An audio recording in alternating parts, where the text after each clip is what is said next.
అన్నా అంటే గుర్తొచ్చే పేరు, పేదోడి కంచంలో అన్నం అయ్యారు.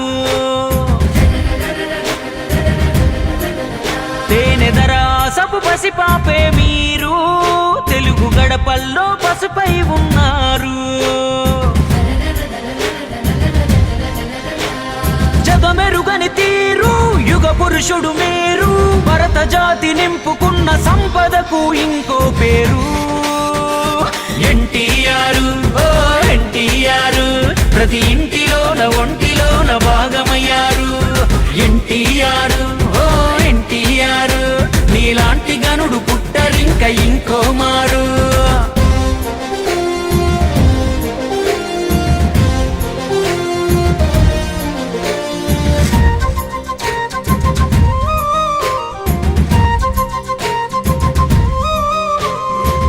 నిమ్మకూరు గ్రామాన నందమూరి ఇంటిలోన లక్ష్మయ్యకు పుట్టిన రాముడు నువ్వు, మా రాముడు నువ్వు. వెంకటరామమ్మ గర్భమనే ఆలయాన మనిషిగా జన్మించిన దేవుడు నువ్వు, కలియుగ దేవుడు నువ్వు.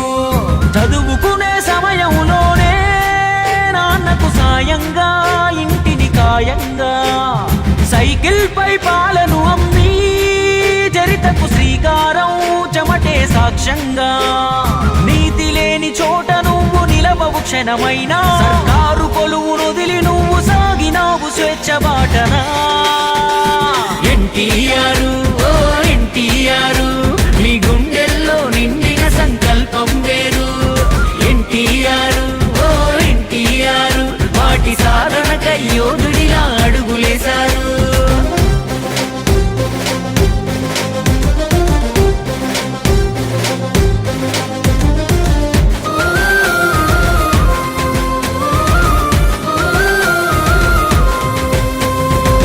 మద్రాసు నగరాన నిద్రారాలు మాని శ్రమించి రంగుల తెరకింగయ్యారు, అదనపు అంగయ్యారు.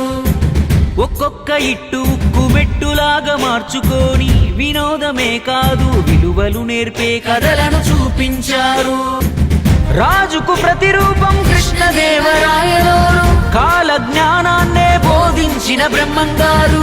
పురాణ గాథలకే ఊపిరిపోసి మీరు తెరపై చూపి మాయిల వేలుకు అయ్యారు. పంతులులో గురు ధర్మం, జస్టిస్ చౌదరి న్యాయం, పాత్రలతో నేత్రాలకు నేర్పే విప్లవం. ఆంగికం వాచకం ఆహార్యంలోన విశ్వవిఖ్యాత నట సార్వభౌముడు శిఖరం. అటు నటనా ఇటు నిర్మాణాలు, పైగా దర్శకత్వం కరుగే నిరంతరం. సాంఘికాలు జానపదాలు, చరిత్ర పౌరాణికం, చెరగని రామశకం. బసవరామ తారకమే నీరు తుటన తిలకము, ఆ తల్లి సల్లని కడుపు ఇచ్చే సంతానము.